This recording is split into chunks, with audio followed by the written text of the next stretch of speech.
Welcome to a master's degree in rolling terribly. In early 2023, Cephalo Fair Games finally shipped my copy of their much anticipated sequel to Gloomhaven, which was #1 on BGG for 5 years.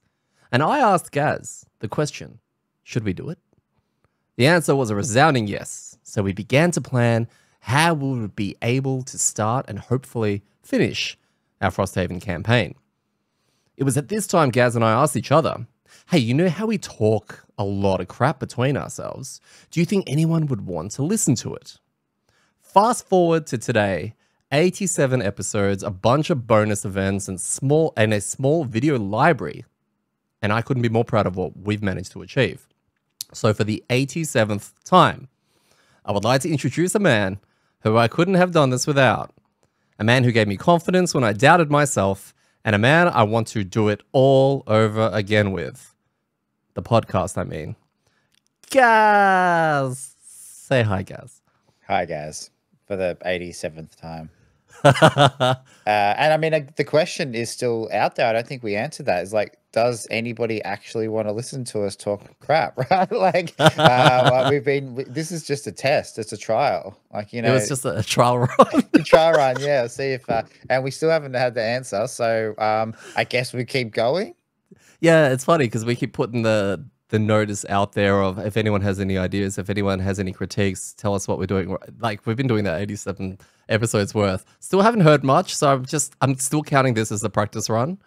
We'll just keep practicing until someone says, hey, that's good, or that's terrible, redo it. Yeah, because we get a lot of like, whoa, we just found the podcast. This sounds really cool. Been looking for something. And then you never hear from them again. So, I mean, like, they managed to get over the first hump of it being kind of bad and we didn't know what we were doing, and then get to the middle part where it's kind of bad and we knew what we were doing, but it was still bad. And now we're at the end and we haven't really got any idea. Like, I'm just curious as to what that journey's like, other than the 6 people who talk in our Discord. So that's true. Well, we have like 150 or somewhere in that ballpark, 140, 150 videos currently on the YouTube, which is a lot. Like, it's a lot. It's a lot of talking. It is a lot of talking. So, but no, I mean, in all seriousness, we do really appreciate the people who are actually, you know, part of the community and watching us and listening and communicating with us. But yeah, if you are enjoying what we're doing, yell out, because we're, again, we want to keep going and do more, but we, I guess, now want to kind of make it more what people want to hear. Originally, we were just talking. Now we're going to try to talk at you in the way you want to hear. Right? So well put. Well done. I'm just going to get the schedule out of the way so we can kind of get stuck straight into it, because this will be a pretty jam-packed, super spoilery show, like in every capacity. Is this like when they have, you know, Letterman would have it's a jam-packed show with so many guests. It's like what we've got, right? Except we don't have any guests. No. Well, no, we don't. No. Not yet. Okay. Maybe I can surprise you one day. On today's episode, right after our dirt sheet, we'll be covering scenario 64, the Frosthaven Seal. We're going to be talking about missed opportunities and secrets, and a mini discussion review of Frosthaven. Oh, not a review of minis, as in small. Yes, a small review. Brief. Okay, yes, a brief review. Yeah, all right. I'm not talking about the minis. Well, you said mini twice, and it's like, oh, he's like highlighting that word. We're going to talk about the minis. Downscaling how small the review is going to be. Yeah. It's more of a discussion. You know, we'll kick off the review and we'll go discussion. A mini discussion. A mini. But not about minis. Not about minis, though. Okay. So, in news, we just received our copy of Trail of Ashes, which was so cool. So, one of our listeners, Michael Smith, amazingly offered us his copy. So generous. It was awesome, and with the minis as well. So we had those shipped to us, and I just received those during the week. I have yet to unbox the cardboard box. It's still sitting over there because I need to find time to do all that. So I'll probably find time today, but that's really exciting. That is pretty much everything we need for Crimson Scales all done, so that we can play it to its fullest and do it terribly and get yelled at by heaps of people. But hey, we're still doing it, so it's like a take what you can get, right? Yeah, and it's so kind, like, to not just through a couple of different people within the community to try and lead us to where we can get a physical copy of it, because we could have done it on TTS, and we know it's really hard to get out there. So it's not I don't feel like it's a podcaster, YouTuber kind of privilege thing, because as we already mentioned, it's like 12 people listening to us. But that's why we want to do more about like with this to give to the community, right? Like, there's probably a lot of people who haven't had a chance to play through it, or didn't play through it much, or did it ages ago. So we want to tailor what we do with that so that, we're kind of creating content for people to enjoy as well. Totally. And if it's something that you're thinking of doing, I mean, if you've got friends who are, I don't know, interstate, or you can't catch up regularly, but this is something you're interested in, it's available on Tabletop Simulator. We already have a couple of listeners like Ricewind and all that who have actually started a TTS Crimson Scales campaign. And it's going to be fun because they're going to be doing it almost alongside of us, although he's kind of gone ahead and I don't know, he's probably finished it by now. But that's so weird, right? It's like, oh, these guys are going to start in a couple of weeks. Oh, we'll start too, but why don't we start early and we'll go really quick? It's like, just settle down, Mark. Yeah. So yeah, it's something that you can completely access the full game from Tabletop Simulator if you already have it. I think that most of the things that are on there are scripted to a level. I don't think necessarily, I'm not sure if it's plugged into Frosthaven Enhanced or something like that I think Nerdhaven's been working with, but it is there. So you can enjoy everything that Crimson Scales has to offer in its digital implementation through Tabletop Simulator. And yeah, we encourage it. If it's something you've been wanting to do and do it. Just download it. I'm sure there is tutorials out there and communities out there to help set it up and see what some of these custom created developers have put together, which we're very excited to do. Yeah. Well, just keep an eye on what we do. Watch us fail and fuck it up, and unbox these classes. Have no idea what we're doing, and put them all on the bin. Love it. We still have Frosthaven content to release, so despite the fact that Crimson Scales is coming out, it's not like we're just picking up Frosthaven and just dumping it. What's Frosthaven? So, correct. So Astral, I'm still doing my review. I will get there. It's been one of the hardest ones for me to do, so it will. Because he hated it so much, people. Every time he picked it up, he had violent diarrhea. It's because he had to leave the room. He can't be around it. He can't even say the word Astral right now. He's actually going to cut. Because there's a specific bin I'm trying to buy, but it's out of stock. So I'm waiting for it to... No, I'm joking. So I still got that. Do I do a Geminate one? I don't think so. I haven't played it long enough, and I really think that's going to be a stretch. I think Gaz can do that because he's the master of the Geminate. We're going to do our best and worst scenarios. That's coming up hopefully in the next week or so. I'm very, very much looking forward to seeing kind of what you've put where, considering the majority of the game, 99.9% of it, we have played the same scenario in the same game. Yeah. We were a bit different in the first run through, though. Like, we had some of the similar ones, but there were a couple of... I think it's going to get spicy this time. Yeah, I hope it's not just... Because I haven't done mine yet. I've looked at it, but I hope it's not just the same 10. I doubt it. I think there's some ones that we've done after that have been amazing. Yeah, and some that are true. That's true. I want. It's probably more the top spots. I'm curious to know whether the top 3 or so are going to be any better or worse, or if like we'd already hit the best and the worst earlier.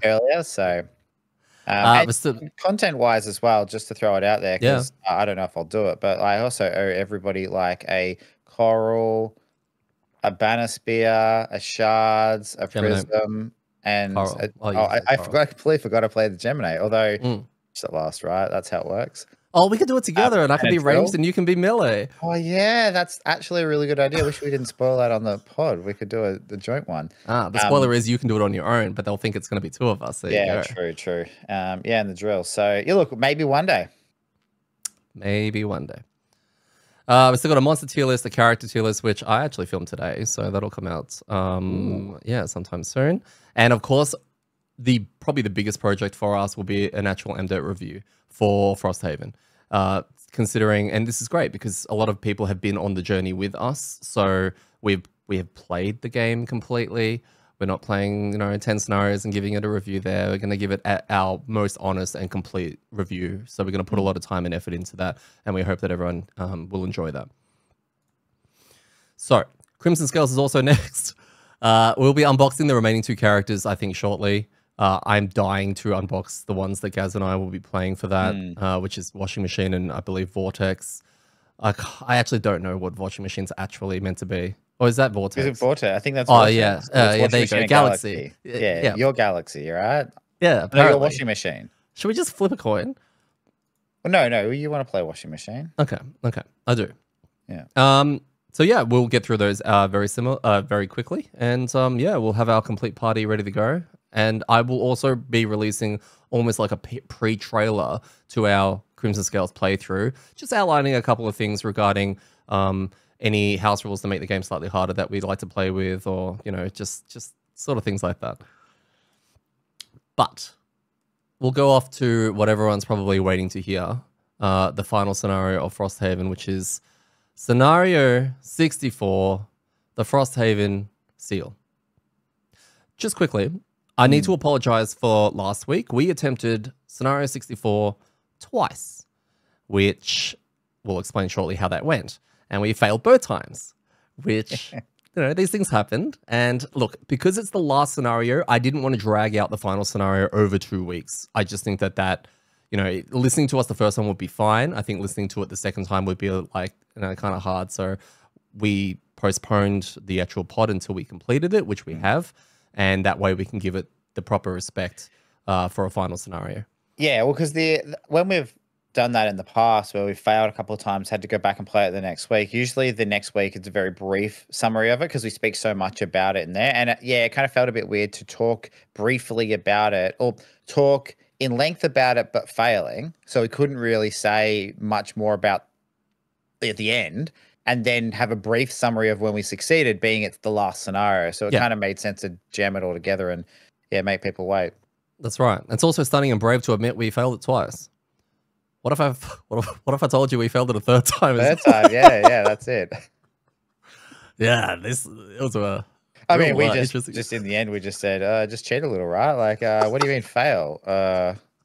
What if the boss had no health? That's a house rule, isn't it? I mean, to someone out there, we didn't cheat though. Okay. No.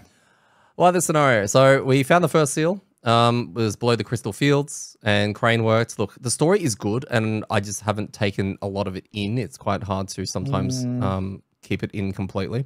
But while Crane worked, the Harbinger sent Guardians to repel us, and we held them at bay, and we bought him time. So fantastic. Crane found the right place, activated the machine, new lines grew in the seal's design. Fantastic. Then the second seal was in another tunnel between where the Harbinger sleeps and the Savas's source of life. So through this, it was corrupting the Savas. We hoped strengthening the seal would preserve the source of life while freeing them from corruption. So fortunately, it did work, and the Savas were freed from its influence. Crane warned us that the Harbinger may try to emerge once the second seal was repaired, and that he didn't know where the third seal was. Turns out, it was in Frosthaven. If only we chopped down the tree at the start. So if we just let the place burn at the start rather than saving it, would we have avoided everything? Yeah, probably. Or would that just mean the Harbinger would have come out and just killed everyone at the start? Not sure. Was it sitting in there the whole time? Maybe it was created because we did so many of those outpost events. It'd be funny if we cleared the Harbinger and then we went back to Glint and we were like, hey, man, did you see what we did? And he goes, I've lost records of what you just did. Can you do it again? I wasn't paying attention, so I didn't see. I'm not sure if you did it or someone else did it. Can you go do it again? Can you find another one? So the scenario is complete when the vestige of the imprisoned god is dead. At the end of that round, read a thing. There's no scenario effects. Monster combinations, which were very interesting. Burrowing Blades, Living Dooms, Living Spirits, and Shrike Fiends. I believe out of that list, Living Spirits are the only ones that were in a previous game, and I'm pulling this straight out of my ass. So in a way, I'm saying that instead of going the demon path or something like that, they've picked the Frosthaven monsters, which I think is cool. I like that. Yeah, that's cool. Pets we chose these pets.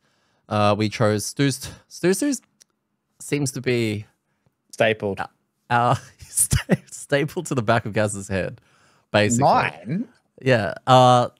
Because of the heal, I think we are very kind of heals. Yeah, this party in particular has very little capacity to survive. We don't have a lot of tankiness. We don't, outside of Mark on the shackles, we don't really have a lot of heals. We've got like these little baby heals. where we get to heal like 2, but then we also have ability to get smashed in the face for 10, and we don't have any shields. So, yeah, it's interesting. Yeah. And then it was like, what do we pick for the second one? You know, and we're looking at maybe with, I think, Kaliga, the Rending Drake. And I was like, oh, Rending Drake sounds good. But I keep confusing the 2 Drakes with Poison and Wound and flipping them around because I think, you know, melee attacks with Poison would be awesome, especially if you're attacking multiple times or something like that. We went with Lunacy because in the actual rules of this scenario and the actual situation, there's just allies absolutely everywhere. So why not take advantage of +1 to all attacks if the enemy is next to an ally, one of yours? In the first couple of runs we did, I don't know how much we want to go into that, but like we did take Ricewind. So we took Ricewind, the Snow Imp. That's right. For those who don't know who Ricewind is. So because we just thought the extra movement might be useful. And it's funny because it did come in handy when we had a couple of attempts with the Frost Gem. And then I remember missing it in our run that the next lot of runs we did, which when we changed that over to Lunacy the Hound. Because I remember going like, oh, free move 2 would be actually really good right now. So yeah, it was unbelievably good. It was interesting. So I mean, maybe we should just bring all the pets. Just what if we breed them? Oh, like a Hound Frostwind, Hound Snowwind. Kind of. Like, what if we bred Ricewind with Stew? Would it become like 1.5 heal and move 1? No, it'd be double. It'd be like 6 heal and move 4. Whoa. I know. Yeah, that's how genetics work, right? Breeding imps. Might have to Google that. Is that the next? That's Next Haven, right? So like the first one we got were pets, which is the Pokemon Ranch, and next is going to be the Pokemon Breeding Ranch, where you can kind of like DIY your own play like God. Guest designed by Uwe Rosenberg, who's amazing at breeding things. There's this whole mini game of like pens and little wooden animals that for them, and you've got to put them in there. And you get back, you're like, oh no, we ate one of the cows. Now there's only one cow. We can't make more cows. I mean, Pokemon. It feels like I got this. Yeah. Oh, I don't have any read. Good on. So our party consisted. For the final scenario, our party consisted of me on the Geminate level 5. I could not get to level 6 to save myself. Gaz, I believe, was level 7 on his drill. Mark's Shackles, I believe, was 6. It could have been 7 by that stage, but I think it might have been still 6. And Phil's Blink Blade was 8, which meant he can go invisible, and he was very, very excited about that because that seems to enable him to be a little bit more reckless, which is good. We like that. The Great Oak Tree, so we're in the back of the church, chapel, temple, whatever, in the backyard, courtyard. And the Great Oak Tree sits in the center of the board and it's protected by Crane. Crane's run up to it and with his plethora of vibrating devices is starting to stimulate the tree. And we have 4 floating tiles around this that are not connected directly. They've got little teleportation kind of bits for it, which is part of the rules.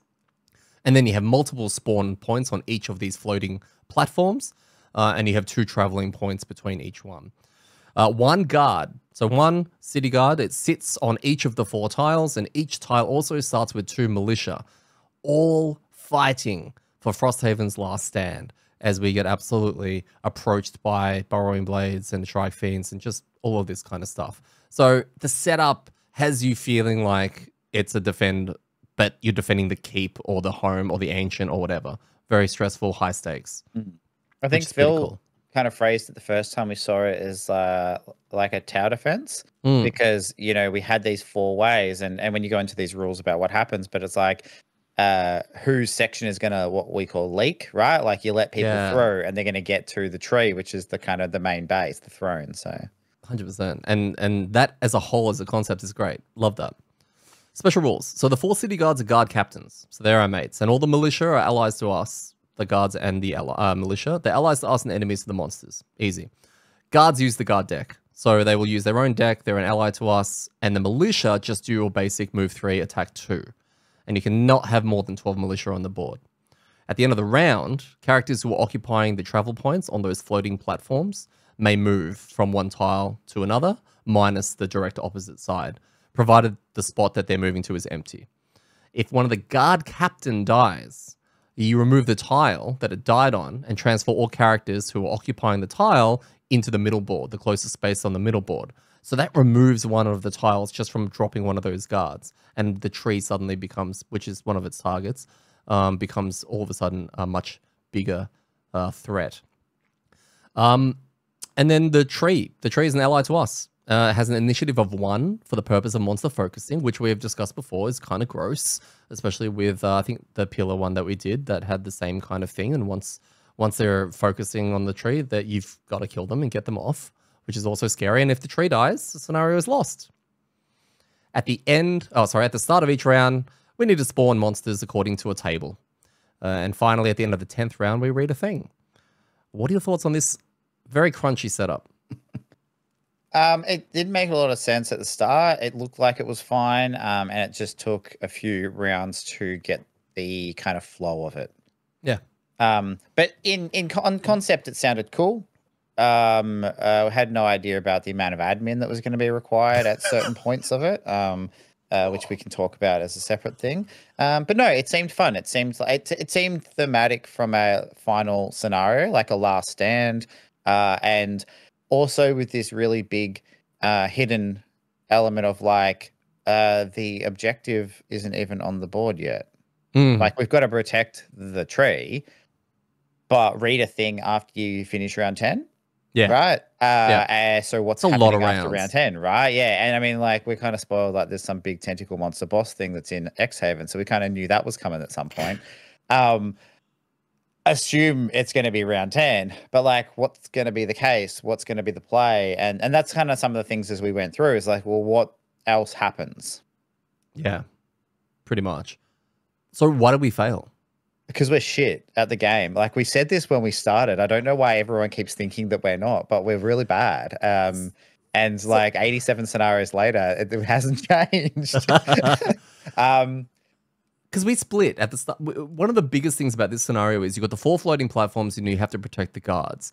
So the very first decision of which place you're going to spawn is very important. Are you going to go in teams? Who's going where? And then, of course, you were looking at the future table of when things are spawning, what type of mobs are spawning and where they're going to go. And that plays into a lot of where are we going to start. I think you and I started on one tile, Phil on another, Mark on another, and we left one completely blank. Yeah, because strategy-wise, when you look at it, and we spent a little bit of time with this, but the spawning isn't all symmetrical is not the right word. It's not equal, right? So round. I think like the first round, there's a what are they called? Militia? Living Doom. Oh, yep. First start of round 1, a Living Doom spawns at all 4. So you have the same thing everywhere, right? And then in round 2, then you get a Shriek Fiend at 2 places opposite, right? And then the next one, you get Burrowing Blades at one of them. And then the next one, you get 5 Living Spirits at the next one. And then it kind of rotates there. There is later where you'll get, 2 Shriek Fiends at opposite ones. And then I think the last 2 rounds, you get like Spirits everywhere and more Living Dooms or Shriek Fiends or something, right? So there is this kind of idea that we would want to rotate around a bit, but the rotating is tricky because it's not like movement through a door. It's end your turn on the thing, and then at the end of the round you move through there. So it's kind of good and shit, but it means you can't get somewhere quickly, right? No. High movement character doesn't have the advantage of being like, well, I have a lot of mobility, I can get around better because it. And you can't teleport. Work. You can't teleport between tiles. Yeah, so you really are at this kind of you're constrained by the idea of like if you want to get somewhere, you kind of have to plan a turn or 2 ahead to make sure that A, the spot's free, because again, if it's not free, you can't get on it. And B, that you can actually do something because you don't want to waste turns either. So we found when people were trying to travel, it was a case of like, okay, I need to hit something and I then need to move so that I can teleport through and help next turn and kind of go in this cycle. So yeah, that's where we were starting the strategy. And you're right, we started with ignoring 1 tile. Yep. And started with the other 3. And we tried that twice. And I mean, that was really successful, except for the tile that we ignored. Well, Phil was on the one side, he was completely fine. You and I are on the other one, which probably was a little bit overkill, maybe, in hindsight, because then one of us would leave to go and help Mark or the extra tile. The thing that messed up was Mark's playing Shackles, and Mark's playing a very damage not mitigation, but damage return build. So a mixture of retaliate as well as just take damage and return it to other things. And he was like, I'll go for the living spirit one because you mentioned that by round 4 or 5, we're going to get 5 living spirits on that side. Mark forgot that they are ranged attacking characters or monsters. So being a retaliate kind of thing over there really kind of messed him up because he was struggling to be effective. Whereas the tile that no one went to, when 2 burrowing blades came over there, he was like, that's the tile I need to be on because of their burrowing and flying through. And he can stack up with his items and everything like a retaliate 11 or something crazy like that, which would have just been shredding up the burrowing blades. So that was one of the decision spaces that we had to adjust. But because of that, we still left the other one completely clear with the living spirits. And funnily enough, that second fail, wasn't that the one where the dude was there forever? We left no one went to defend it except for this guard captain and a couple of militia, and they held on for like 8 rounds. Yeah. Or something crazy. Yeah, because the way that it works mechanically is things spawn at the start of the round, and then if the guard captain dies, at the end of the round, you remove that board, and so all the monsters on it die, right? So it's a way of clearing it. But then from then on, anything that would spawn in that section then spawns just directly into the tree room, right? So it's not like you get away with clearing the board, but now everything's like on top of you. Yep. And we had this guard who just should have died, and he survived for like 2 rounds longer, which meant I think he gobbled up like a Shriek Fiend, like the 5 living spirits, which we were worried about, a Shriek Fiend as well, and then potentially even another Living Doom appeared, right? And so like just keep stacking them in. So when he eventually died, he actually took like 2 more rounds of mobs with him. So we're like, oh, hey, we got this in the bag. Yeah, it was really cool, very impressive. And then we got to round 10. I think that was the time we got to round 10 on our second attempt. And we got to see that, we spawn a tree onto the spot with the Vestige. And he's got so much, he's got retaliate, range retaliate, and all sorts of stuff. And it was kind of like, do we have the juice to get through this? Well, we were playing on +1 as well, remember? We were. So we were on +1 to start with, and we kind of forgot to bump it down to 0, which is usually what we do if we fail. We just drop it to 0 so that we can make sure we get through it and we don't have to repeat the same thing 3-4 times. We forgot. So I think it had like 178 life or something like that, 68 life, something like on +1. We were in the last room. By that stage, 2 of the sides had fallen. So there was the one hero guard captain and another one fell. So we had a lot of mobs in the room with us that had spawned. Like there was a decent amount. We were all pretty much dead. Phil was almost dead. And this thing has retaliate. So he's like, oh, if I hit it once, I'm pretty much exhausted. But like, oh, okay, that's not good.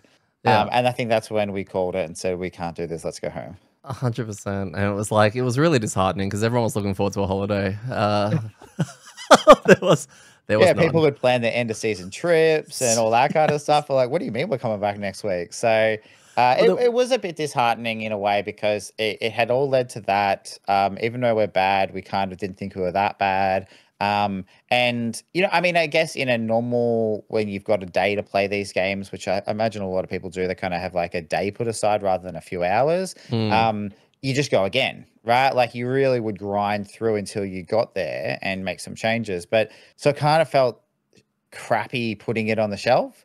But then in saying that, I think the energy when we came back the following week was quite high. Like the energy was really good. So it didn't put a damper on the whole thing. I think just at the time it felt a bit like, oh, that sucks. Like that feels real bad. Totally. And it sounds like, we're going to go in and just say, hey, we won. But no, we had to do it properly. Nah, there was no chance we were doing that. Well, if we'd failed this time, maybe we would have done that. But we didn't. So we didn't have to worry. Just quickly on that Vestige thing, I'm just going to quickly go through what exactly happens after that 10th round. So basically, at the 10th round, we're instructed to remove all characters, character summons, and guard captains, everyone, if there is any left, from the outer tiles. The outer tiles disappear, including everything that's on there, and we bring everything to the middle. So it's like a final stand. This thing's going to now spawn in the center, and everything's going to wail on it. And you've got the guards to help you, even though I don't know how useful they're going to be because of the retaliate, right? Also, now, at the start of each round, we're going to spawn 1 elite burrowing blade in the center tile, which I think is either that or a Shriek Fiend. Genius, right? Because of how much disrupting that they can do and how much they can mess everything up. and they're only spawning one, but holy crap, that would have been there. That's a problem. You replace the tree with the Vestige.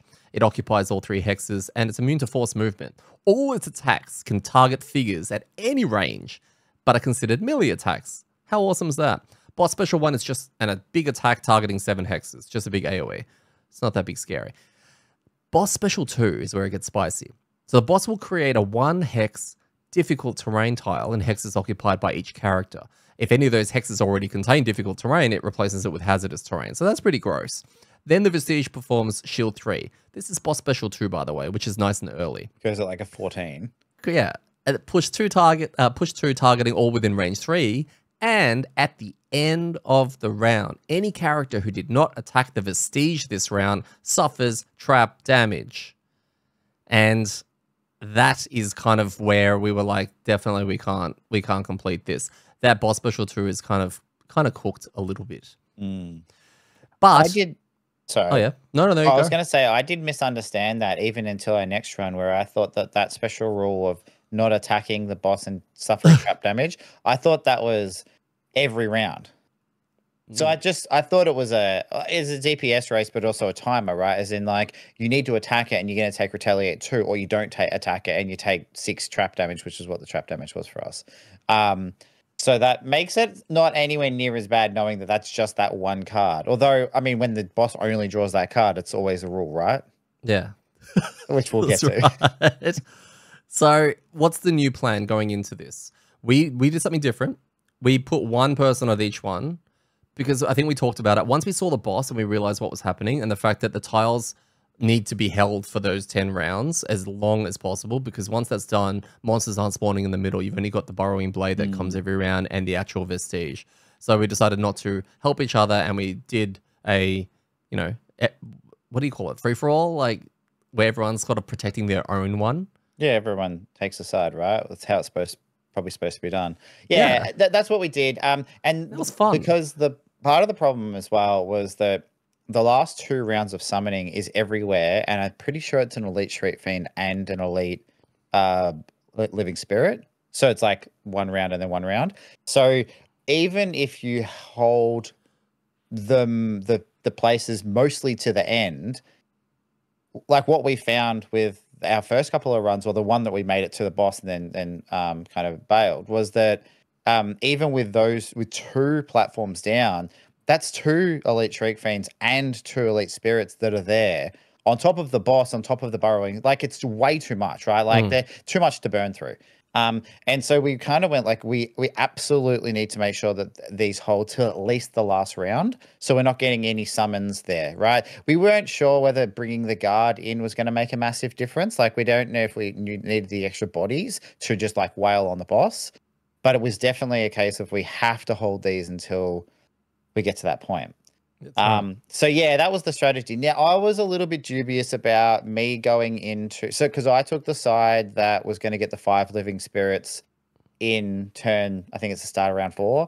And I was fine with that, because I actually have quite a few Pierce cards now, like attack and bottom attack, but I was worried that nothing spawns there for like 3 turns. So like the Living Doom starts on round 1, then nothing for 2, nothing for 3, and then you get them on 4. So I'm like, if this dies in the first round or 2, I'm just kind of sitting here doing nothing for 2 turns. And that's exactly what happened. But it was mostly fine, because then the rest of it, once it explodes with living spirits and other shit, there was heaps of stuff to do.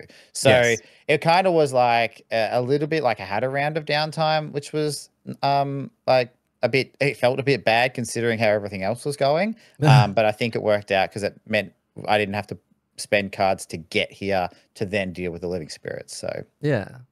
I went to the easiest tile because I'm Detty, and that was great. It was the northwest one, I think. Phil had the opposite because he smashed stuff, and then you decided, Living Spirit one because you got Pierce, and that was good enough for me. And Mark went to do Burrowing Blade one because Retaliate, which kind of made sense on paper. Phil was bored half the time because he eliminated his very quickly, and then he sort of floated around a little bit on his own tile, waiting for something to spawn just so he could punch it in the face. Mark was playing the can I retaliate this turn or not? Spoiler alert, sometimes. Mark, look, shackles, not just that. It's the retaliate action, right? Against what you're playing, and how many attack cards is what you're against. you know, what are the probability that they're going to pull one? And Living Tomb and the Burrowing Blades, there was rounds where he was pumping out like a Retaliate 9 turn only for the Living Doom to ret shield and for the Burrowing Blades to curse everything, and that was it. It was or super do sad. their like they have I think 2 or 3 cards that deal damage to things near them, but it's not an attack, right? Like jump over there and just do damage, or just do damage to anything near me. So it was like it's doubly annoying when something is pumping out damage but also not attacking, because it's like, oh, I can't even, and I can't even like you know, reflect this. So it's it's funny because after going through all the items in our hits and shits for the items, there was some that I noticed, I think 1 or 2 that do things to mess with the attack modifier, sorry, the ability decks of the monsters. I think there's one that resets everything, and there might be another one that just lets you look at the next one or reset one. I can't remember exactly what. So things kind of adjacent to some of the abilities that we saw on the shards. And I see like those being like even more important with something like a niche build like Retaliate. Because like, I mean, you noticed it. Did you do a Retaliate build with anything? I did a little bit with Astral. Yeah. And I was not working. Yeah, so because we've seen Mark get screwed by it on the Fist. You got screwed by it a bit on the Astral. I'm pretty sure Phil had a rough time of it when he tried it on for the Phil the drill. Yeah, Phil on the drill. And now Mark again on the shackles. Like, I'm probably the only one when I did that kind of build on my crab that I didn't really get that screwed by. But I don't have to play the cards because they're already out. So I didn't do a Retaliate turn. I just always had Retaliate. So it was if they didn't attack me, I was just like, whatever. I just don't take any damage. Sure. So, but yeah, so it kind of seems like having those items that allow you to manipulate their monster ability decks a little bit to negate those, like, oh, well, now everything's screwed, would be good. Anyway, kind of slight tangent, but yes, it happened a lot. On the tangent, Mark, I distinctly remember when I was playing the Astral and I was attempting Retaliate turns with the tanking and it didn't work, he would like jab me and be like, you know, that's not. And then when he first played the Shackles, he had a massive like Retaliate round and he was like, that's how you Retaliate tank. And I was like, okay, calm down. Like, I get it. He's had a rough time ever since. And the amount of times I want to turn to him and say, how do you Retaliate tank again? I have held my tongue the whole time because he looks like he's really pissed, really frustrated. And I'm like, oh, I'm not going to do it. So here you go, publicly, Mark. How do you Retaliate? But look, I guess the good thing is that when it came off, right? Yes. Like he had some really like reflecting really big damage. Yes. You know, so it's kind of, it was a gamble. And it's always going to be a gamble because you don't know, right? Like, as you said, the Living Dooms have a couple of cards that don't attack. He was in the room with the Beyblades that or the Burrowing Blades that they can do attacks. And I think there was one where they jumped by and they got retaliated on like 2 or 3 times. So like it was good, but yeah, there were also times where it just didn't work. You mentioned Living Dooms. I want to talk a little bit about the RNG from Living Dooms because we're starting to see them a little bit more as we got towards the end of our campaign. Our third attempt lasted maybe 2 rounds because they pulled their very first card, which was a very late card that was a move and hit and bane, which we worked out went on the guard captains because of they must have played an early initiative card or something like that. No, and that hang on. I'm going to jump in for a second. Okay. It was because nobody planned around it. Oh, okay. Right, they're going at like 90. I'm still right. Like they still at like 90, and everyone had the opportunity of stopping it happening, but nobody did. They were just like, I'm going to keep doing my plan and hopefully it's fine.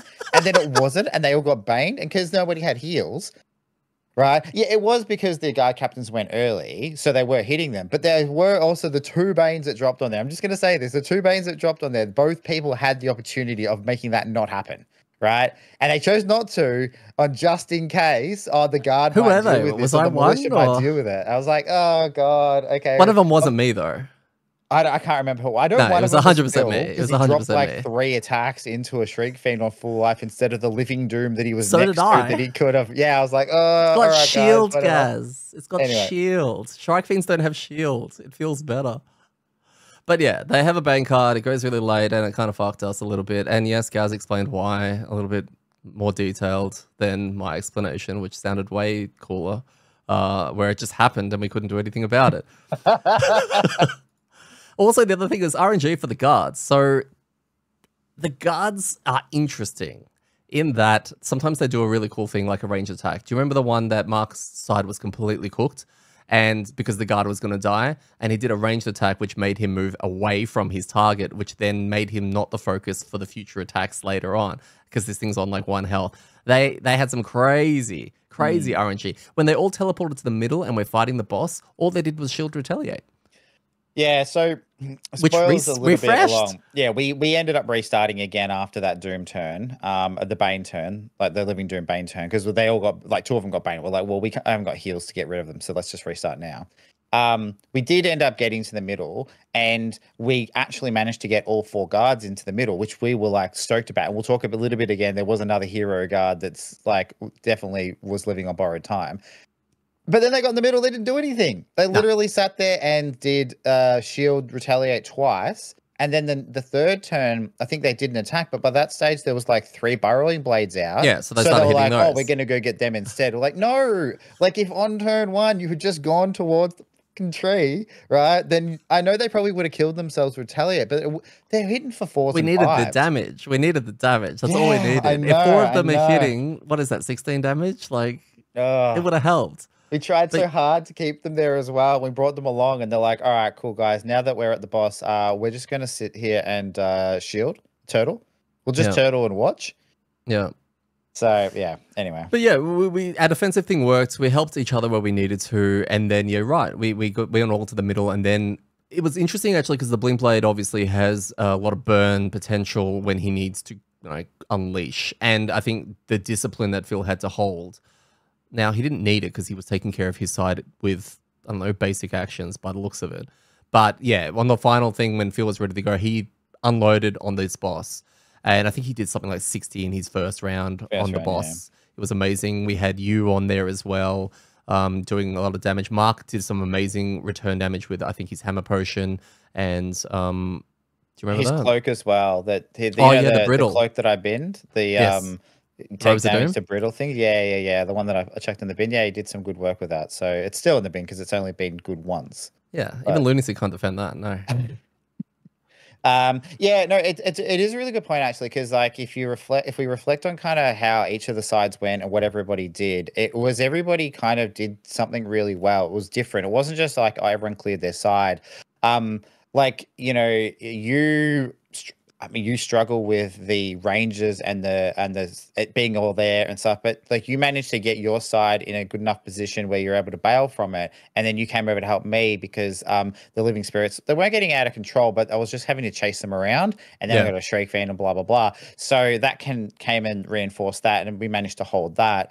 Mark's was a dog's breakfast. Like he did so well to keep that guard captain alive, and then also pretty much kill everything that was there on a bigger tile as well. So like mine and the other Sues were quite skinny, so it was very easy to, even if things were moving away, but the burrowing blades appearing on that one on a bigger tile, obviously well designed, they had a habit of jumping far away, which then makes it tricky because you can't get to them. Yeah. So he did an amazing job there. And I mean, Phil killed everything. He did an amazing job of not blowing all of his cooldowns in the first 10 rounds, right? Like 100%. That's his constant challenge, is that he just wants to, like playing an MMO, he just wants to mash his keyboard and hit everything, right? And you have to, well, just wait, Phil. Like you just got to wait. Pop his 3-minute cooldown and just go through his rotation, right? Yeah, that's it. And then die, right? And then log out and go like, I'll come back in half an hour when my cooldowns are back up. So yeah, like everyone had their own little puzzle and challenges to get through because we're getting different mobs, but also the characters work drastically different. So I think it was a really cool effort looking at it like after the fact of like how we all got to the position of being able to get to the tree with our guards alive and still in good enough condition where we could have a serious crack at trying to kill this boss. Yeah, who only does boss special 2, by the way, because which puts us in a very awkward spot when we're trying to prep for something, or we don't want to attack, or I'm playing a range 4-5 attack and I'm on my spot and he's like, boss special 2, and I'm like, well, now I've got to hit him, but I can't because I can't hit him with this, which means I'm going to have to turn this into a basic, but that means I have to, it's just, yeah, it's boss special 2 sucks. He played it like twice in a row. Yep. And he gives him 3 shields. So it comes to the point where you have to hit him, and he's got retaliate 2, which obviously again is the design, but like, yeah, rough, very rough. Very. What about let's just talk a little bit about the A word, which we have brought up many times in the past. Admin. We've got Shrike Fiends, Living Spirits, and Shrike Fiends, Living Spirits, and Burrowing Blades can all multi-attack. Okay, they've all got different ways of multi-attacking. Sometimes 3 targets, sometimes even more in the case of Burrowing Blades. Burrowing Spirits, that sounds horrendous. And we keep supplying the sideboards with Militia as part of the rules, so you can spawn 2 in between the rounds. Like, that from an admin point of view, whenever it's the Living Spirits, let's say you've got the 5 on your side, and they're all performing an attack on 3 targets. Do you like the admin, Gaz? Yeah, there was points where it got a bit much. I think maybe in our second session, which was the one we played, that probably wasn't as bad because maybe it was in a better position. But yeah, there was a lot of attacks. I don't even think that those ones in particular was the worst of it. It was also combined with the fact that, let's just say we had 8 Militia on the board. You have to go around and you have to draw attacks for all of them. Most of the attacks are against Living Spirits, which have 3 shields. Yeah. They're doing attack 2. So there's a very low chance. All Living Dooms or Burrowing Blades. Yeah. Right, which have like 3, 2, 3 shields. So there's a really low chance of doing any damage, but you have to draw the card, right? Yeah. Because A, for game state, but also B, because just in case. So, you know, we had points where it was case of just going like, all right, this Militia attacks Living Spirit. All right, draw, miss, draw, miss, draw, miss, draw, miss. Then when you had the turn of 5 Living Spirits all attacking 2 or 3 targets, plus there was turns where there was a lot of card flipping, which look, it wasn't too much, but it could have been. If it was like that for the whole scenario, it would have been too much. But it was kind of very localized to maybe 2 or 3 kind of rounds, while there was a lot of Living Spirits, a lot of monsters, a lot of Militia around. So it's kind of okay. But yeah, any more or any longer, and it would have been ugh, this is a bit yuck. Yeah, once you get to that 11th round, it kind of eases up a little bit when everything's gone. No Militia, nothing, and then you can sort of play a traditional tank and spank boss kind of situation without all the extra overhead, which is pretty cool. Yeah, but it was tricky as well, because I know initially there's been suggestions on what to use as the models, right? So, people have suggested to use some of the old other non-used Frosthaven minis as the guards, because you only have 4 of those and they don't change, which could be cool. But I think also when we very first started, you had other minis from another game using for the Militia. Oh, that was a big mistake. Oh, I didn't realize. No. I mean, I think it was great. It looked really cool. It looks cool. It would have been awesome as well, knowing, because I mean, they're characters from this other game. Is it Mythic Pantheon Heroes? Yeah, Mythic Battles Pantheon. Yeah. Yeah. So you had Achilles and Hector. Had all these cool characters, which would have been awesome to have them there. But it was just really hard to, because then you had to track their health, or you had to track which one was which and stuff. So as soon as you end up with 8 to 10 NPC characters on a map, generally in a scenario, that's when things get a bit weird, because you're doing more NPC admin than you're potentially doing your own turns. And that's when that can start getting a bit much, right? But yeah, again, for the most part, it was fine. It was only, there was some blocks of turns which were yuck, mostly due to the combination of monsters and where the Militia were. So yeah. But I mean, it's part of it. I mean, we'll wrap up this kind of bit here. We did it. We killed the boss. Yay! Yeah. Virtual high five. Yeah, it was a cool moment. Virtual high fives. We took a couple of photos. It was really nice, and it was a very relieving feeling. I got the final hit, which means I'm the best. He did. He did nothing. Absolutely nothing. The kill. I did. No. And then was like, "Oh, I'm gonna hit this thing. Oh, is it dead? Oh, it's dead. I must be really good, right?" I must be really good, but it is done, and Frosthaven will stand. No, it's not. It's dead. It's not standing? Oh. No, it got squished. But the end of the summary said it will stand. Is that not right? Oh, I don't know. But the Fortella dude was just like, and it's dead. And it is dead. It gave us some rewards, which I guess it's a bit weird, because Gaz, once it was done, I read to him, "I'll be gain 3 morale," and he was like, "You're joking, right?" And I was like, no. But that was the stitch up, right? You congratulations, you have 3 morale. I was like, ha ha ha ha. You're like, no, like really, that's what it says. Like, okay. 3 morale, 3 prosperity, and we got 3 ticks each. We weren't even tracking battle goals in this because we knew we were going to wrap up after it was done. We didn't track the XP either. But it did also instruct us to open the scenario flowchart window to the right of Frosthaven, which was a big ooh moment. It was very exciting. And Gaz immediately went over and revealed it. And what do we get? I don't know. What was it? It was like a tree, wasn't it? Yeah, it was a sticker. I think it was a sticker to go over the existing tree sticker on the map. It was like a victory sticker. It's a you won the game sticker, basically, I think. So hindsight from that, and I think I've made this realization a few times through it, we should have done a better job of taking care of the map. Like, sounds like me. I should no. Careful. Like that was on everyone. Like it nobody did it, and then you were trying to display it early on, and I think it fell off the stand a couple of times, so it got a bit like wrecked. And at that point, we were just like, whatever, don't worry about it. But it would have been really cool if we'd like, I don't know, put it on the wall or done something with it. And again, this is a collective idea. No one thought of this at the time, and kept it, and then kept the sticks up to it, because now it could be, I'm sure some people have done this where they've framed it or kind of put it as a bit of a centerpiece, because it would be cool now to have that final sticker on there and just have it as a bit of a representation of that, you know? Yeah. So. Yeah, what I'm hearing is I need to fix it up and we should frame it, and that'd be cool. I like that. It would be, but like, again, that's not on you. I'm just saying we didn't really care about the map that much. I think the most time we spent with the map was A, working out if we had walls to build, and B, when Mark was trying to solve the puzzle book. Yeah. Right, pretty so much. like the 2 times in the last 18 months anyone's looked at the board. I looked at it every 3 months and gone, crap, I've got about this many stickers to apply to it, so here we go. And then I would put it back in the corner of the room until we got another pile of stickers to add. I'm pretty sure there's a pile right now that I haven't done, yeah, including the last scenario. Gaz, what were your thoughts on scenario 64? I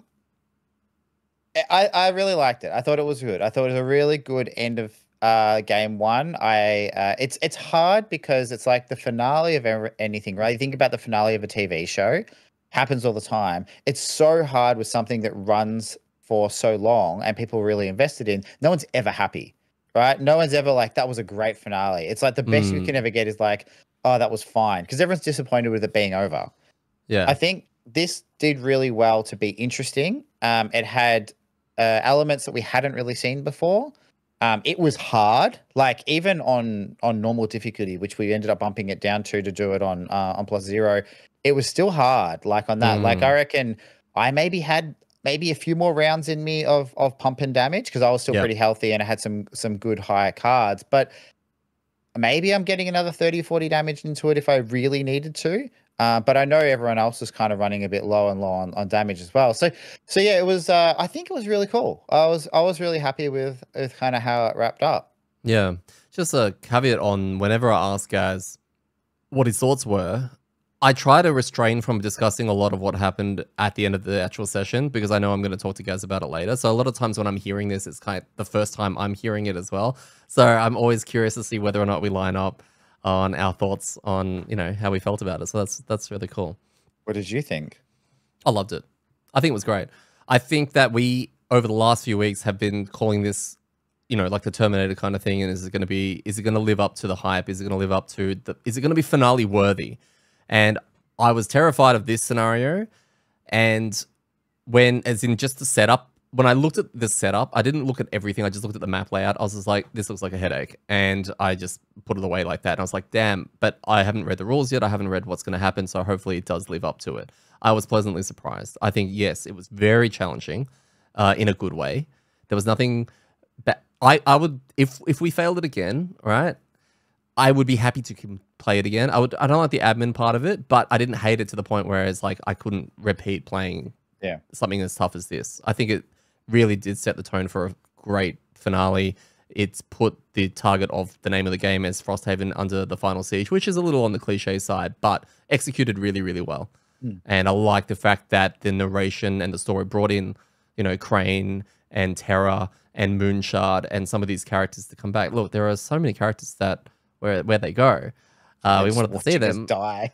I want the Crinto. I want the Crane Pinto love story arc, you know, because, you know, with their little gadgets and all the stuff that Crane has discovered, that you know, see where that's gone. I think they did really, really well. And yeah, I feel like this scenario also would be a letdown for some people. I see discussions, Really? Okay. well, just because of I think the slog. And I did research a little bit of what people thought about this. Yeah, And a lot what of was the people love community this. jam on it? Yeah. Well, actually, I'll go that in a second because it's there's a guy that no, I'll talk about it in 2 seconds. Okay. But Yep. yeah, I think that I really really really liked it. I don't know if I liked it more than 62 and 63, but I think it fits well with them as a whole for the final stretch. Yeah, I agree with that. I think it kind of feels like if they like, using the Terminator analogy, it's like they made Terminator 1, Terminator 2, and then just made Terminator 2 again. Right? Like it was like, oh yeah, this is pretty cool, but it's not the same as it's not as good, right? But it's not Terminator 3. Well, can I change it to Lord of the Rings? And Yeah. because all 3 were good, right? Yeah. But Oh, Two yeah, Two Towers was my favorite. Yeah. And I think that the second one in the 3 was probably my favorite of the 3. The one we did the week Fellowship was before. my favorite, but I reckon the second one was still my favorite in the 3. But yeah, I think Lord of the Rings is a good example. I think most people like all 3, but everyone probably has them in different orders. Yeah. And I think all 3 of the scenarios in this one were quite good, were quite different and did enough. So interesting on the replayability as well, because making it difficult is an interesting decision, right? Like I could see it of going 2 ways coming into it. Like one, they make it really easy just so that everyone can get through it, right? Like the first 2 in the kind of the chain, they weren't like really hard, but they had elements that could be tricky and mean that you might have had to kind of really push through to get there. And then there's almost a risk of you saying like, just make the third one thematic and fun, but just not really that hard, so you get through it. Yeah. Alternatively, they make it hard so that you are going to have to earn the ending, right? Like making the last boss easy is kind of a bit of a cop out. But the way it was designed, I think I 100% agree that having to replay it, it didn't feel like you were cheated out of cheated losing it by the scenario. So if we think about some of the scenarios we don't like, right? Some of the ones that have like a lot of RNG, right? Like, or multiple spawns or just really stupid shit where you're like, oh, well, we couldn't control that because this one monster that was like everywhere drew the wrong card 3 times in a row and we lost.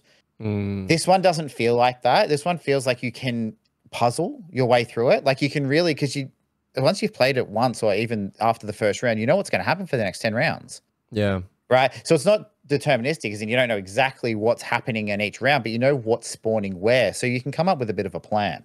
So I quite like that. Yeah. It also allows every character to feel important.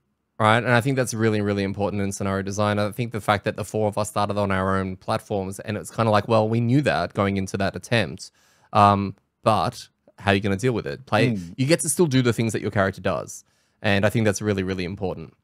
And we talked about that afterwards with different characters. Like, I think, Mark was like, well, if Mark had been on the trap, which he played a lot earlier in our campaign, like, how would he have done that? Like, could he have built up a really big trap to throw at it? And then he was like, oh, yeah, I could have, like, mazed around the tree and run around down that way. So it is interesting to see how different characters would approach this scenario, which I guess is the same in most scenarios, but this one's really static in regards to where everything starts and continues. So yeah, even with supporting, right? Because you've got, if you played a pure support, like say Snowflake or something like that, you've got a guard captain to look after. Like all of a sudden, you're doing your job by making sure that tile never disappears because the guard captain is being looked after via heals, wards, whatever, whilst you're, blessing at the same time and then putting out hazardous terrain and all that. Like every character I think can shine in this. Yeah. Yeah, like I would have had a lot of fun on the banner sphere, like working out if there was a way of like potentially even dropping a banner and a summon and then just going over to another room, like letting that kind of, tick along. And so, yeah, I think that it's interesting. And I think there's a lot of space, and it probably gets talked about more because it's the last one in that regards. Because I reckon there's probably a lot of scenarios that have that flexibility that drastically change depending who you choose. But that's not what we're talking about at the moment. No. Someone did mention that they played a 2-player on the final. These are just things that I found. And they played Trap and Astral. So, Trap and Astral. And I think it went a little bit like Trap, lots of traps, Astral, Brittle, Trap, it's boss, no more boss, or something along those lines. Which is interesting because in my head, I'm like, Trap and Astral, okay, yep. And then when I hear that's how they did it, I'm like, oh, yeah, of course. That makes a lot of sense. Okay. Someone else was came up with some options, which I felt were really interesting, and I think I mentioned a tiny bit of it to you when I was reading some of it last week. Was that someone said this would have been a good chance to introduce the Ally Guard deck that we've been building over this whole time and make it actually mean something. So instead of the Ally deck, your militia and the guard captains use the Town Guard deck, but you scale it down by a factor of 10. So instead of having to do the rescale town attacks to be 1/10 as big in a rewrite and make the Town Guard deck a regular attack deck, this makes all the work you've done to improve the guards matter for the last contest. What are your thoughts on something like that? I think that'd be awesome. I agree. I actually think so that cool.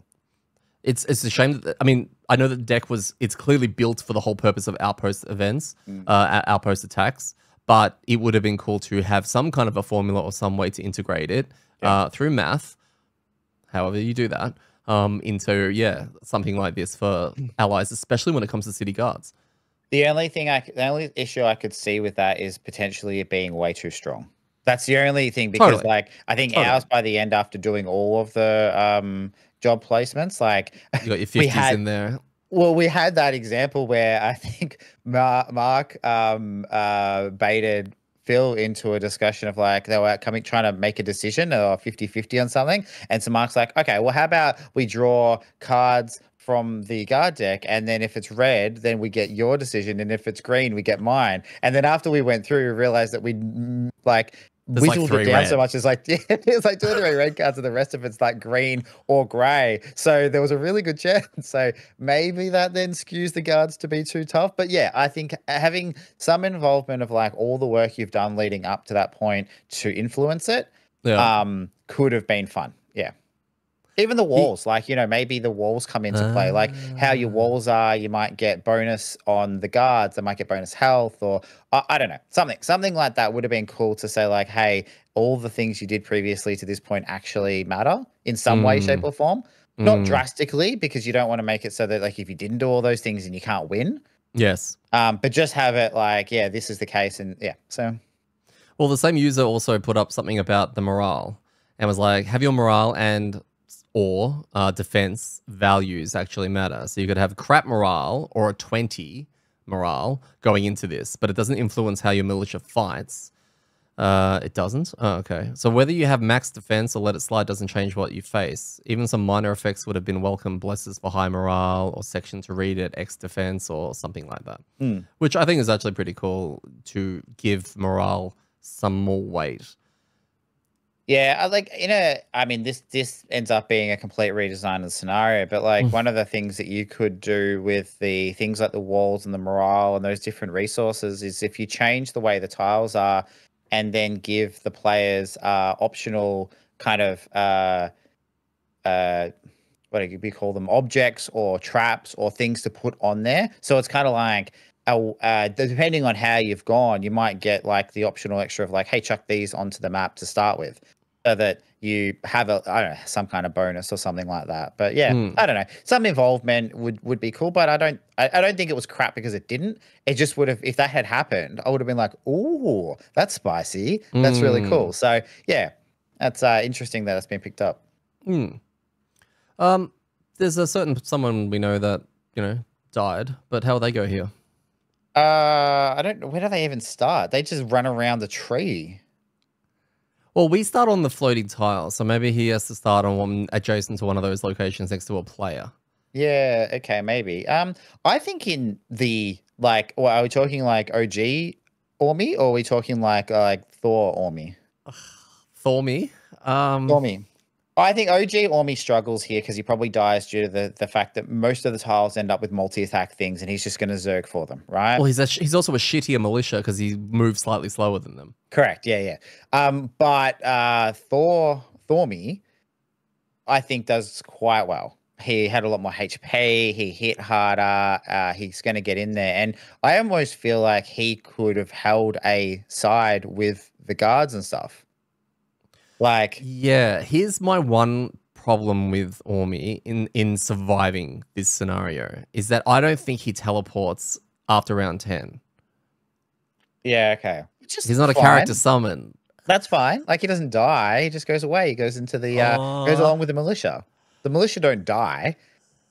right? Okay. So he's So fine. Okay, so he lives another day. Gotcha. Oh, well, he's dead already. Sorry. yeah, But no, he could have survived, is what could you're have saying. survived. Yeah. Yeah, So. you have to explain it to his mum. Are you glad that it's over? And, we get to finish every other scenario that we didn't do? In a way that is a positive, yes, I'm glad it's over. Okay, it's kind of Yeah. like no, it's again. I'll use the TV series or that thing that you've been invested a long amount of time in. You're kind of glad when it's over. You're glad when it's concluded because the story and the journey it was a good experience. I reckon that, and I mean, is this potentially leading into our mini, not miniature, summary of our Frosthaven experience? Because Not just yet. not just yet. We're going into secrets. But carry Okay. on. Without going into that, then I think that we ended it at the right time.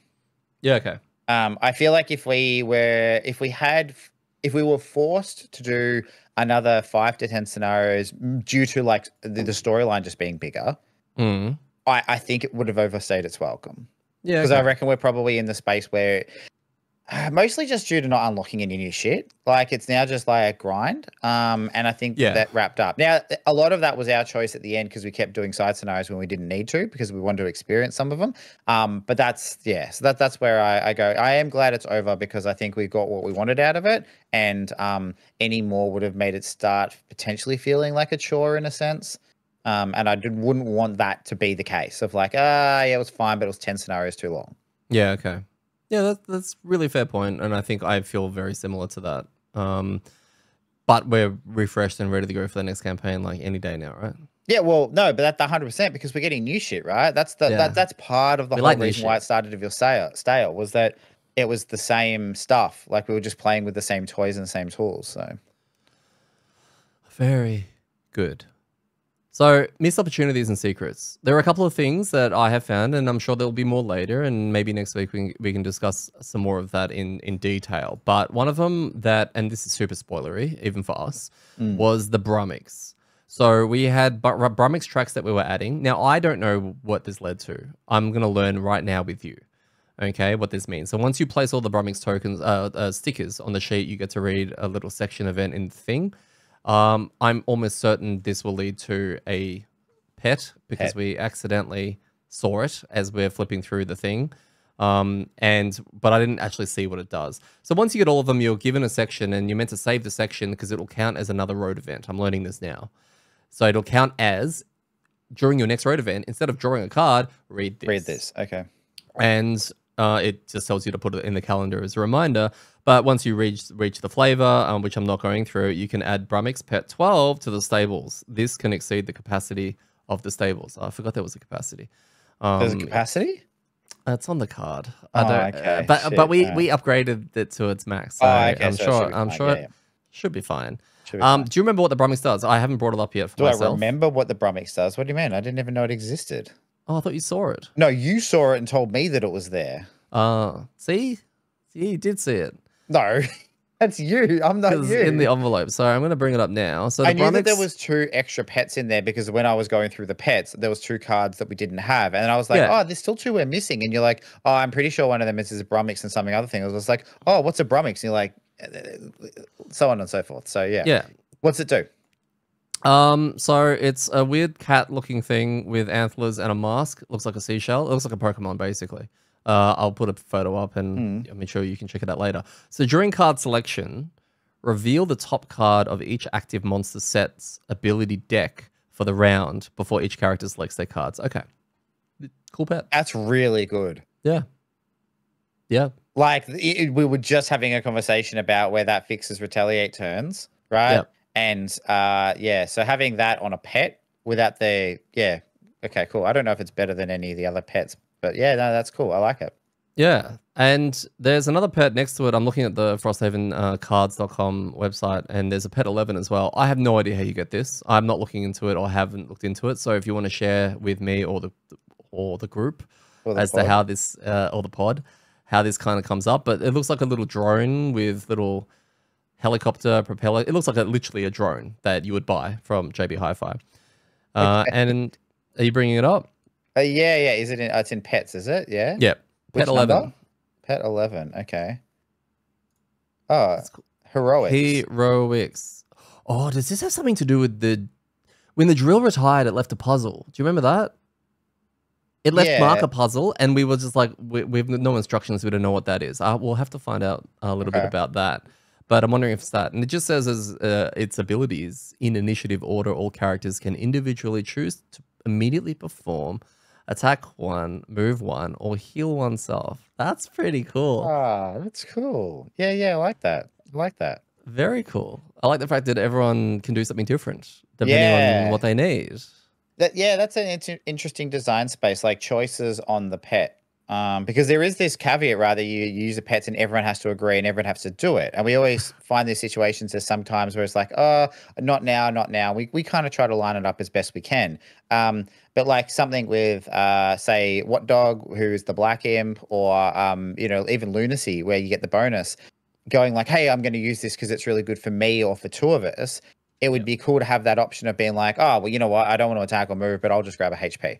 Exactly. You know, the heal self HP is like what that little tappable circlet. I can't remember. Oh, what it's the called. necklace thing. Yeah, that. I mean, do you know how many times that would have come in handy for? We don't want to use the Stuzu so much because it's a bigger heal, but to remove poison. Yeah. Mostly that. True. Yeah, would have been handy if they have. Now we had 2 events in the calendar still. All right, that we didn't actually see. So I'm just gonna read the outcome of whatever that is. Oh, we got a new scenario. It's I'm not sure where this one's coming from, but it's got something to do with, it's a business proposal. It's coming from the creator. New scenario, how to lay an ambush, which is scenario 129. Do we want to do that one? Probably not. No. Which sounds cool. And then the other one, you probably assume you know what that one is. It's the kelp retirement, right? It should be the kelp return. Now, where does this fit along returns? Well, you need to read it out. Oh, okay. Just read the end and we can catch up on the flavor. Yeah, because I need to know this because I want to tier list the retirements. Although we never did the I think this is Astral. Oh, what happened to the kelp? I think it may have come back. Did it come back and do nothing? I think it might have come back and done nothing, right? Sounds normal, right? Yeah, like it came back and like did a little crab dance and then we gained 2 morale or something. I'm really surprised we didn't even think of the Astral. Wow, we forgot about it. Yeah, I know. Well, that's the other thing as well. Just spoilers for the video coming up. It unlocked a new scenario. Oh, another one that we're not going to play. Okay. Called Radiant Dust. Yeah, okay. Which is pretty cool. Like that. So yeah, I don't know. I might have to squeeze some of these. I looked at some of the scenarios after 64 that we hadn't done. I was just skimming through them at work just to see what treasure was underneath them. And it's funny, I found where the fish hook came from. And when I saw that, I was like, wow, we would have been super disappointed at that. From one of the Fish King, I think, levels, and one of the Piranha Pig spines that we were covering in our hits and shits. And I think there's also one that gives the Wave Blade. Yeah. Remember the Wave Blade? Mm-hmm. So I'm glad we didn't loot any of those. We didn't miss anything at all. This morale track. Oh yeah, what happens if we burn the town down? Now we wanted to do this. We tried so hard. We just couldn't. The game just keeps giving you morale. We even got an item that let us burn it. Like when we got to the point where we could dig up corpses and we're like, how much can we do? We just burnt our morale. We'll just dig everything up. Yeah. And we still couldn't. We still ended up like the 3 morale we got for winning the game overfilled our bucket because we were only two away from top. So even then, at the very end, we're like, here, have overfill your bucket. Low morale is the title of this section. So it just says rewards gain gain 5 morale. It's feeling real bad for you. Collectively gain any 6 material resources. Lose 1 prosperity. Ooh, okay. Section links, cross out 126.1 on the morale track and replace it with 155.3. Oh my god. If your morale reaches 0 again, read this next bit. So it basically tries to lift it up. I don't know. Frosthaven burns? Well, let's see. Like, is this like, it's like, call this number and Isaac is going to come and visit you and let you know like what you're doing wrong? Isaac set it up, call forwarding, it goes to Dwarf, and Dwarf's like picks up and goes, okay, what's the problem? Like, what are we struggling with? Why is morale so low? Low morale. Okay. Gain 5 morale, gain 86 collective resource materials, lose 2 prosperity. I think this keeps happening, dude. Is there another one? 175.2. This has How to deep end. does it go? Is it turtles all the way down? Well, they can't possibly fill the book with like endless amounts of these. Eventually, is the last like your game's 10 just going to set pages fire. just this? Yeah. Oh, okay. Gain 5 morale, lose 2 prosperity, rebuild all wrecked buildings for free. And then if your morale reaches 0 again, read this section again. So this is your safety net. Okay. All right. Cool. Yeah. Okay. Well, I'm glad we didn't go down that path because then I would have been curious to what the next one was, and I'd want to dip it down again, and we probably would have ended up on like 3 prosperity, and then I would have been disappointed. So, but it wouldn't have changed the outcome to the last scenario because it doesn't affect the militia or the defenses or anything like that. Yeah. Morale is overrated. Lastly, in just this little section, I've just pulled out a couple of events. There was one that caught my eye. It's Winter Road Event 40. It's the one with giant text on it that just says, you, the player, are sitting at your table, moving your pawns around like it's all a game to you. You treat their lives like playthings, something to discard. So, I want to play a game. You and you'll be my pawn. The game is simple. Don't let me catch you. Do not turn this card over, ever. The game begins now, my plaything. So, if we had gotten this event, it'd be sitting in front of someone, and literally the whole game objective of the card is to never turn it over. What are your thoughts on that? I think it's great. How long do you think we would have lasted? Yeah, I'm going to say like rating everyone from least likely to, so most likely to turn it over to least likely to turn it over. Phil's already read it. Yeah, Phil has already read it. Yeah, and misunderstood it. Yep. And then Mark would because he doesn't care. I reckon I'd hold out, but like, it's a good thing that we don't have to try this out because I think that could have been pretty stressful. Do you want to know what it is? No, it says not to read it. I'm going to read it for me then. Okay then. So you want to know? I'll just close my ears. Tisk, tisk. I caught you. I win. You lose. Now you have to play by my rules. Until a scenario is completed, all characters start every scenario with wound, brittle, bane, poison, and impair. Until we meet again, plaything. Jesus. Wow. Holy shit. Okay. Until you win a scenario. I mean, that's crazy because, you know, starting with Bane and Impair means that I think the only way out of that is like a pet heal, like Stu heal. There's a item that some people are binning. You can't use items, you're impaired. You can use it if you're stunned or impaired. Oh, the cure potion. Cure potion. Ah, okay. So everyone has to go buy a cure potion? There's only 2, so no. Yeah, okay. I had one. Oh. Yeah, so there's a few ways out of that, but that's brutal. So, yeah, cool. No, super brutal. All right, let's get into some thoughts and a general discussion about Frosthaven as a whole. Like, I'm going to start with just asking you a quick question. What was the highest high from the whole campaign? What was your favorite moment out of the whole campaign? From the, I don't know. I don't know what the highest is, but these things that instantly come to mind. The one that comes to your mind. I really liked the outpost event with the demon and the kind of digging through and searching and just like the sass of the demon. Like I think we're in a point of the game where we were starting to feel a bit of fatigue around like the outpost events. They weren't that interesting in a way, and that just could be random chance. It could just be that kind of mid part of the game. This came out of nowhere, was really interesting, had some cool level of like do some stuff, but then the writing with Fortella, which I mean, this isn't really a Frosthaven thing. This is more how well Fortella did, but they gave that demon so much sass that it's like, yeah, you would be like that, right? Like it's, So that's something that jumped out at me from that perspective. Insanely memorable, probably quite easily the most memorable outpost card or event. Like, I think everyone would agree with that. Yeah.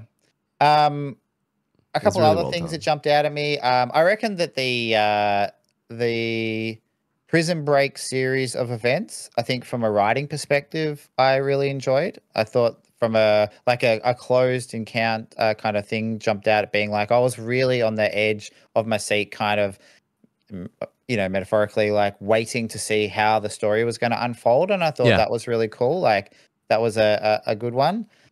Yeah, I don't. There's a couple of the writing ones. I guess. Yeah. What about you? Yeah, I liked the layout of seeing the beginning when you see all the scenarios. I like the event you mentioned as well. That was actually what I was thinking of at the same time. So yeah, asshole. But I liked the fact that they had the 3 quest chains, and the flowchart made it so much more visible. So that got me really, really excited every time we were progressing one of those. And then, of course, to finish off with a questionable boss fight at the end. But closing one of those chapters was really fulfilling and also sad at the same time, because I kind of liked where they were kind of headed. And once we finished all 3, then I started to lose my direction a little bit of, well, do we finish it or do we complete all the side quests and side scenarios and all that kind of stuff? But I think, yeah, the progression in this game was just top notch as a high. So what about low? Do you have a lowest moment?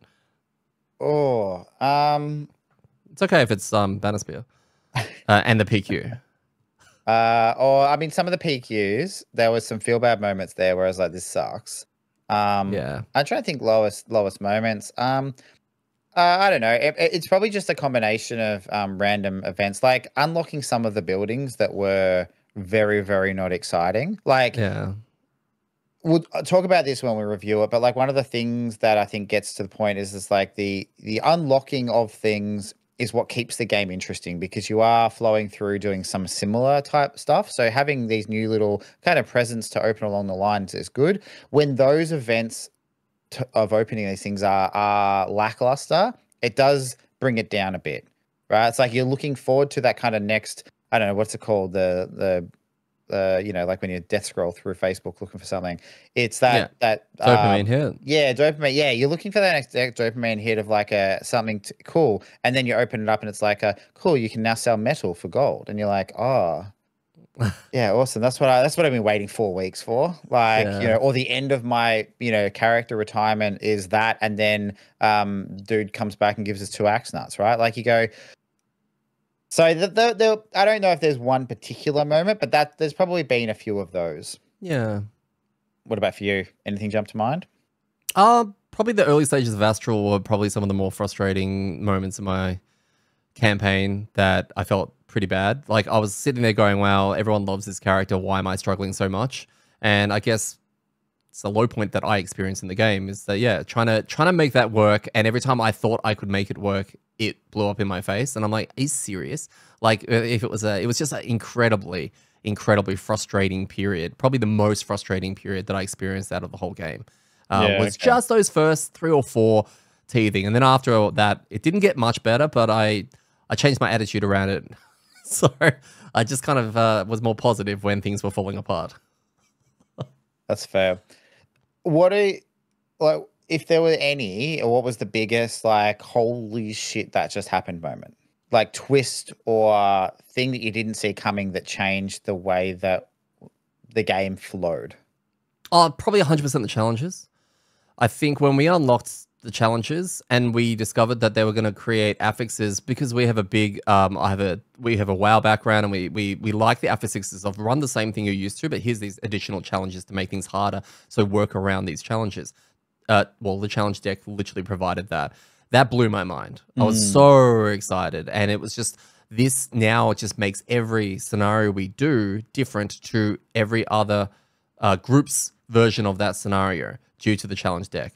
So that was, yeah, great shock. Great everything about it. Love it. I think that was just, yeah, perfect. It's a good point, because we're going to have to keep that in mind when we review the scenarios, right? Because there were some that were so memorable because of X or Y kind of challenges, and that's just not the scenario, right? So yeah, that's a good point. I forgot about that. Yeah. What about you? I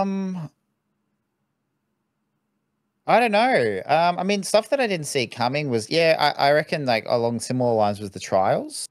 Yeah. The Pokemon was cool, like the pets. Like that was a not so much of a twist, but that was a really cool Great Oh surprise. wow, what an addition. I wonder where this is going to go. Yeah. And that was cool, especially the extra mechanic of catching them and them having ability. So that was a cool like little ongoing discovery thing, which was good fun. So yeah, probably go around some of those, which is cool. And this is what I mean. Like I talk about how lackluster some of the building unlocks can be. We just talked about 4 of them just then that were awesome, right? Mm. Like your challenges, your trials, your Pokemon, that kind of stuff is really good. So yeah, they were probably some of the like, oh wow, that's a really cool addition to the game. I'm looking forward to kind of playing around with it. So We completed 84 scenarios okay. out of a possible 137. 138 if you count scenario 0, okay, which we didn't do. Does this sound like a good number? I mean, we had access to more job postings, so we could have literally done even more scenarios than we actually did. But had it felt like too much, or was it not enough, or was it Goldilocks? I think where we landed for me, that's probably, like I said, about the right time we wrapped up. I reckon that it maybe was about 5 weeks too long. And that's pure, like if we had, ignoring the scenarios we actually did in that space, if we had wrapped up like a month ago, I wouldn't have felt like, oh, we didn't get enough out of it. I reckon that it was probably, from a game perspective, the right amount of time. But that's more due to, I think, again, of like how new some things are. Because like once you have seen all of the new things coming out, like, I rolled the drill because we had to repeat characters going into it. That was definitely going to be the last character I played, right? Like while there were other characters I would enjoy having a go at, I had no interest in playing any more Frosthaven with one of those. So I wouldn't have wanted to do another 10, retire the drill, do another 10 side scenarios before we kind of wrap it up. Yeah. So I think it's the right length. And Yeah. it's interesting to know around 80-ish, that's where we landed. And yeah, I think, like I said, give or take 5 or 10, depending on how quickly you're getting through everything. Yeah, I think that the number is fairly accurate. Like, because you're never going to do all of them. Same thing with Gloomhaven. You're going to do a percentage of them. This is more than half. What is that as a percentage? I'm bad with math. It's like 60% or something, right? Yeah, thereabouts. Maybe more, 60, 70%. I think that's a good number. I think that there's enough there that it can excite you enough to want to play it again to see other decisions. And I know some people do that with Gloomhaven and Frosthaven, is pick different paths, especially with those 3 quest lines, because you do have branching paths. But then, yeah, it becomes a little bit trickier with the job postings and all that kind of stuff later. It's a difficult space to be in, because I want to talk more about this when we review, but I think that the decision path of the storyline is really cool, right? But in that your decisions matter, because you get different scenarios, you get different paths, and you maybe even get different endings to how these storylines go. But on the other hand, I mean, this is just a personal opinion. I don't think Gloomhaven and Frosthaven are really games that are replayable. Like, they are 100%, because we've spoken to people that have played them multiple times. So I'm not saying they are not, but I would never really go back through. I did a digital... No. But this is what I mean. Like, from a time constraint, I don't have time to play Gloomhaven again or play Frosthaven again. Digital is completely different, because you bang through it so quickly, right? Especially playing with 2 people. The scenarios, all of the that's what I mean. So like in a cut down version of like, oh, I just want to see the bits that I didn't see. Digital worked really well, because that's the reason I played through it. Because I was like, there's a chunk of stuff I didn't see. There was a few characters I didn't play. I'll go through it again. And me and my mate, in, I don't know, 6 months playing once a night, like, we smashed out most of the game. So I like, it is a replayable game, but it's kind of like with Frosthaven, we've left, like with the Algox quest line, there's like, 10 scenarios, like 2 or 3 different paths we didn't take. So it kind of feels bad a little bit, because you're like, there's all this content that I just don't have a chance of kind of exploring. Yeah. Which is not a negative on the design of the game. I think it's really cool to have that, but it's like I will just never know. So it's like from wanting to know and complete everything, you just can't. You can know, Gaz. Just check out what scenarios you missed, and then you can see it. It's different. Like, I don't want to just read through scenarios, right? Like, I want to experience them. I want to actually play them. Reading through the book and going like, oh, that's interesting, is like interesting from like oh, cool. But that's fair. Yeah. Completely fair. I like that. Which NPC did you hate the most, and why is it Crane? Wow, I'm going to throw mine in here as well. Give me your favorite NPC and your most hated. Yeah, look. Do they have to be reoccurring NPCs, or can they be like once-offs? I don't know. It depends on how relevant the once-off was. Well, I love the demon guy. I thought he was really cool. Yes, that's fair. That's a very fair like. I hate Crane. I hate's a really strong word. Okay. I don't hate him. I don't hate anyone. For the first third of the actual campaign, it was Pinto. Okay, I couldn't stand Pinto. He was doing my head in with all his stupid shenanigans, right? Then Crane came along, and I think it was scenario 33 or 35, I can't remember, scrap heap, or one of them where he's running around, you have to protect him. He irritated me then. And then towards the final 3, I was really over him. Like, really, really over him.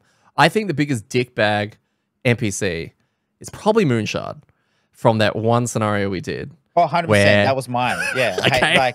Yeah, definitely. Yeah. She literally just, I'm sure there's a law reason or whatever, but she didn't, I don't know if she explained it to us. She was just like, hey, I'm going to suck your essence. You guys are going to be shit. I'm going to carry you through this dungeon. No, have you played a game of Diablo or WoW or something, and the highest level character is running through blowing everything up, and you're just sitting there picking up loot? Yeah, it's whenever I play with Mark. Zing. No, but 100%. And I don't know in lore-wise if she was supposed to be getting stronger. I think because the whole thing was that the Mind Deep Terror thing, like mind melty stuff, was supposed to be making us shitter, and she just wasn't getting shitter. But I think maybe she did get. I don't know. And lore-wise aside, that sucked. But I don't know if that's that character's fault because the scenario made that happen. But she cops it. I mean, she could have come back and been like, you guys all right? Do you want me to heal you a little bit? Do you want some potions of carrying stuff? No, it's all like, don't worry, guys. I'm going to just slice through everything with my... loot. Yeah. No. So no. Yeah. But no, I like that. I thought the reoccurring characters of the mayor, the captain, and the guard, for a couple that keep coming up, they felt really consistent as well. I mean, and maybe this is going into stuff we'll talk about in more detail later on, but I think they were pretty cool. Like, without being favorite NPCs, I think there was a consistency there that they felt, I don't know, they felt consistent within themselves. They seemed to make the same decisions, although their consistency is making us make decisions for them. Like, hey, I'm the mayor of this town. Should we build this or should we build this? It's like, but level 2 walks into the town and goes, oh, you want me to decide? Sure. Yeah. So I mean, that's never happened to me. I've never just walked into a town. They're like, hey, random dude, do you want to help us build the town? Mayor Sapper and Captain Olmsted, you're right, very consistent. And though we haven't heard from Captain Olmsted in a while, it would have been nice to have him feature in some capacity instead of bashing tables and getting angry and making us pay for the barrack upgrades. And I think he was voiced really well in Fortella. I think Mayor Souther as well. Mayor Souther was very hard to understand sometimes. That accent was thick. But it was the best was that then, because you sometimes couldn't be bothered getting Fortella going due to the speakers and phones and stuff. So you would do the reading, and you'd always attempt to try to do the accent occasionally. Like, you'd do it a few bits and then you just drop it off. And it was some like Irish, Russian, like, and then other kind of dialects chucked in there. It was always very entertaining. Thanks. I'm coming for you, Mayor Souther. I'm coming for your job in Fortella. No, that was good. A lot of people are saying that the devs should have switched up the Geminate and the Shards unlock, and that the Shards should have been a starter, and that the Geminate possibly the last unlock. What are your thoughts? No. Ooh, why? I think if people had unlocked a character being the Geminate and then jumped in to play that would have felt way worse. So being a starter, people could look at it and read, like, there is more, because it's a starter, right? It's like not spoiler content. Kind of like when we unboxed the Banner Spear and it was like, what do you mean you haven't looked at it? And we hadn't looked at anything. That's us. Everyone else looks at everything. Well, not everyone, but you know what I mean? So people, either starters, look at the Geminate, read about the Geminate, hear how it's the worst thing ever, and then cannot play it. But if it's a spoiler class, if it's a hidden class, people usually won't do that. Like, they might see things where they go, oh, I don't know, whatever you'd call the symbols, because it's called Geminate. It doesn't have a symbol name, I don't think. Oh, watch out for that one because it's really shit. But then people be like, nah, I love shit classes. And they go into it and they'll be like, oh, this is the worst. I hate it. And then you'd maybe get left on the shelf. So I feel like if it was an unlock class, it would feel really bad to unlock because a lot of people didn't enjoy it. Does that make sense? Yeah, no, it makes sense. I mean, the shards also was shit. Well, I won't say shit. That's too strong. I will do a video about that one day. The shards was disappointing from a character because there wasn't a lot there. But I think it was fine to be unlocked when it got unlocked. Yeah, okay. I'm just from I'm in agreement with what a lot of people are saying, just based on, I think that the Geminate would receive a lot less hate. I think if from the get-go it was locked and it was seen as a difficult character. Whether or not it's well designed is a whole other debate, but it would have been seen as a more complex character, which would have suited the end of the game for the person who was willing to take that on if they looked it up or researched it or etc. I think the shards does, due to its simplicity and also its own, like, its token system would have come first instead of the kelps, because I keep saying that they're nearly identical. And then I would have shit on the kelp for copying the shards. But I just think it's very friendly as a starter. Has some depth in there, and I think it would have made a good starter because your experience playing it was very meh, and you don't want to unlock a character late game, especially if it was the last character we unlocked, and it comes across as kind of meh. Yeah, possibly. I mean, the other thing that you might run into though with starters is that does the shards end up being similar-ish to the Deathwalker in regards to their role? Because they're both this kind of like ranged-ish, melee-ish kind of damage-dealing character, and the Geminate is really unique. And so it kind of, when you look at the starter classes, each of them are very different. Whereas the shards is kind of a bit more generic, and so it maybe fits more into a role that's already there. So maybe, but shards is very flexible, right? It's got you can support with the shards and do a lot of like card revealing crap and all of that utility. Yeah, a bit. Yeah, totally. I'm not saying it's the same, but like I don't know, like it's not as different. Yeah. So yeah, I don't know. Maybe. I think. No. I respect the thing. I think it's a good discussion. I think having something like Geminate there from the start, so people can choose. Then they just not hate it. It's fine. The outpost phase. Yes. Yes. Good. End of discussion. No, the outpost phase is like the biggest new part of Frosthaven overall, right? Other than little rule changes and additional bits and pieces. And it's like very controversial, and I want to go into the outpost phase in general, but from the outpost phase, which system within the outpost phase, right? Because it's interesting when you break it down, is it's not just one big thing. It's like, that's almost just the title of all of these other little subsections that are also, a lot of them, very new. Which of those do you feel was the biggest hit? Like, was the kind of best addition to Frosthaven in isolation? So, you got like section events and the calendar, or like buildings, crafting, the attacks on Frosthaven, stuff like that. Like examples, because none of those things were really in Gloomhaven. It has to be a coin toss between brewing. So brewing potions, I think, is very cool due to the advent calendar style and not having a single clue, unless you look ahead, what's going to make what. Love that. Discovery. Very cool. But then building in general. Every single time we retired a character and we got a new building, it was kind of like, we wouldn't look at what the building did. We would build it and then look at what it did. And that was cool. That's just our way of playing it, is we like discovery. So yeah, I think that all the highs from building buildings and going, oh, it's a depot. Well, that's crap. But then you get the Hall of Revelry, right? Then you get the tavern, you get the pet stable. I think that as a whole, just building something and seeing how it's going to enhance your game, I think is super cool. Yeah, that's cool. Yeah, I think everything else is a little bit more ho-hum. City events or outpost events, and I mean the calendar system is good as well. But yeah, those things are the standouts.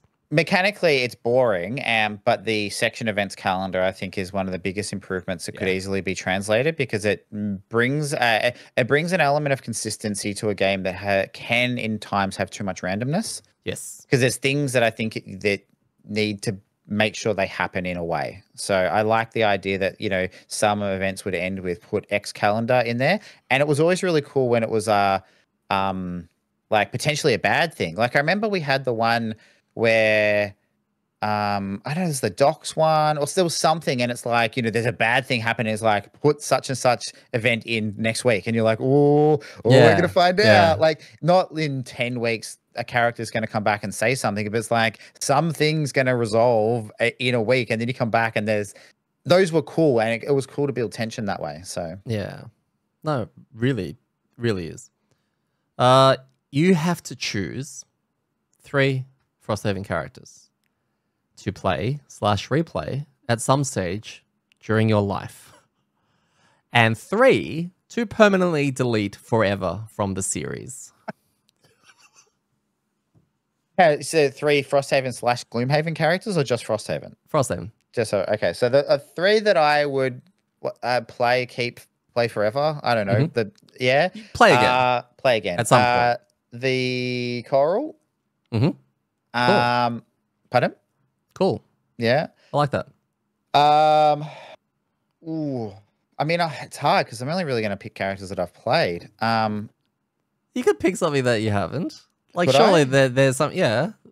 You have to pick 3 Frosthaven characters to play/replay. Yeah, I know. I'm just trying to think if there's anything that, I mean, the Meteor seemed pretty cool. Maybe we'll chuck him in. Yeah. Meteor Coral, love it. And, look, just for the clicks and the likes, I'm going to say Banner Spear. Nice. Yeah. Because now that I know what you get, I'm not going to be disappointed when I level up. Okay, I can start planning around that. Who are you deleting? Who am I deleting? Who do I? Is this more deleting because I never want to play them, right?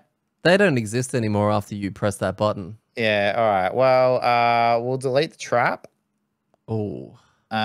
We will delete the drifter. That's fine. And we will. I'd love to say delete the Geminate because I know that's what everyone wants to hear. But no, I'll delete the shards. Shards. Okay. That's what I would do, right? If I was to do it from what I think would be better for the game, I would delete the Blink Blade, I would delete the Kelp, and I would delete the Geminate. Okay. Those are okay. If we were to remove those 3, and even if you don't replace them with anything, I think the game is better. Yeah. Okay. But yeah. That's awesome. I'm not. What about you? That. No. That was your question. This is just it was my a question to you. Okay, yeah, cool. take that. All right. Well, the last one I'll finish up on is which is better, Gloomhaven or Frosthaven? Frosthaven. In a word. Okay. Frosthaven. Cool. Easily. Has Frosthaven, this is my final one, has it met or been below your expectations? Or exceeded, sorry. Exceeded, met, or fallen below? Nah, it's exceeded. It's exceeded. I think the in really short, because this is basically what the entire review is going to be about. I think it exceeded expectations. It's met my expectations going into it. I think that it continued to deliver like really cool design, really fun moments, like all the things you wanted out of a Haven game. It did. It had low points, but so did Gloomhaven. Like, it's really easy to gloss over that and say, like, oh, Gloomhaven only has perfect moments, because it doesn't. And I think, yeah, overall it did. And again, like going back to the final scenario that we just finished, I think that it found a really cool way of ending it. In a tough thing, because we've talked about boss scenarios and the fact that the Haven series do not support like boss battles that well. We've had some garbage ones and we've had some pretty cool ones. I think from a boss battle scenario perspective, this one was up there. So yeah, it definitely did a good job of meeting expectations, showing some cool shit through, and then finishing it on a high. So yeah. Nice. What about yourself? Yeah, I agree. It's definitely exceeded my expectations. You're always nervous knowing how Gloomhaven was put on the pedestal. It was BGG's #1 game for 5 years. Like, it was everywhere. It had a digital implementation. It had that many print runs just so people could experience it. And then you're going into the sequel. You're excited and you're nervous because can they improve on the system? Are they going to rehash the same system? Are they going to innovate? Right? What are they going to do with it? And then, of course, you've got the other layer of it, which is all of the locked stuff.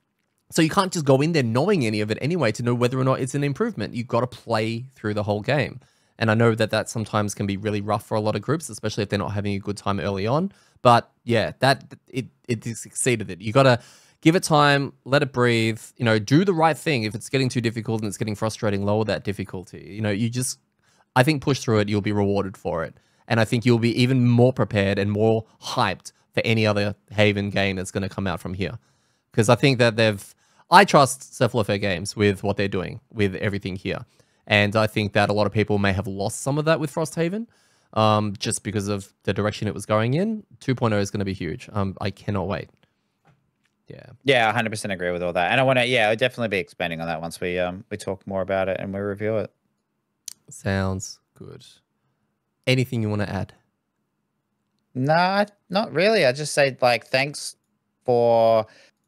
I mean, you mentioned the game, right, and the expectations and what it did, and Selfie Games and all that stuff that they did. Like, thank you to all the designers for putting this stuff together and spending so much hours and copying so much shit, because like you would have and you still do. We read things on the forums that is ridiculous. But also I think thank you to the the community kind of around that. So not only like the Fatala for doing like that kind of thing to add stuff to, but also just the people who make extra shit, like people like Dwarf who do the FAQ. But just the community in general seems really, really good. Like it's very, very minimal toxicity, which is really difficult to find on the internet in general. Rare. People have been great. People have been helpful. People have been kind when we've completely fucked things up and look like idiots. And they've been like, yeah, hey, like, good job. Well done. I mean, brittle's really cool, but frost imps, they shouldn't be brittle all the time.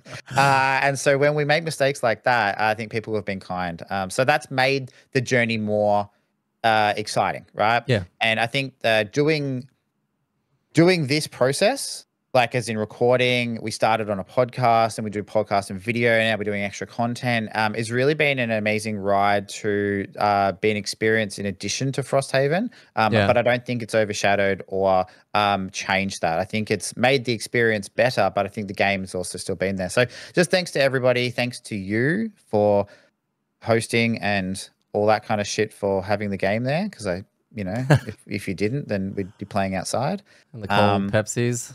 Yep, that's it. But no, it's been a lot of fun, and I'm looking forward to the next chapter. Well said. Yeah, I think that it would be very easy to say, well, that's it, signing out, amDirt done. But no, I think we'll be around for a little bit longer. And just if people are still willing to listen to us, then sure, why not, right? We'll keep doing everyone proud with what we can bring out with our full-time jobs and everything else. So with that, we will wrap up episode 87. Thank you again so much for joining us. Next week, join us as we bring back a very familiar face to discuss 74 things about Frosthaven.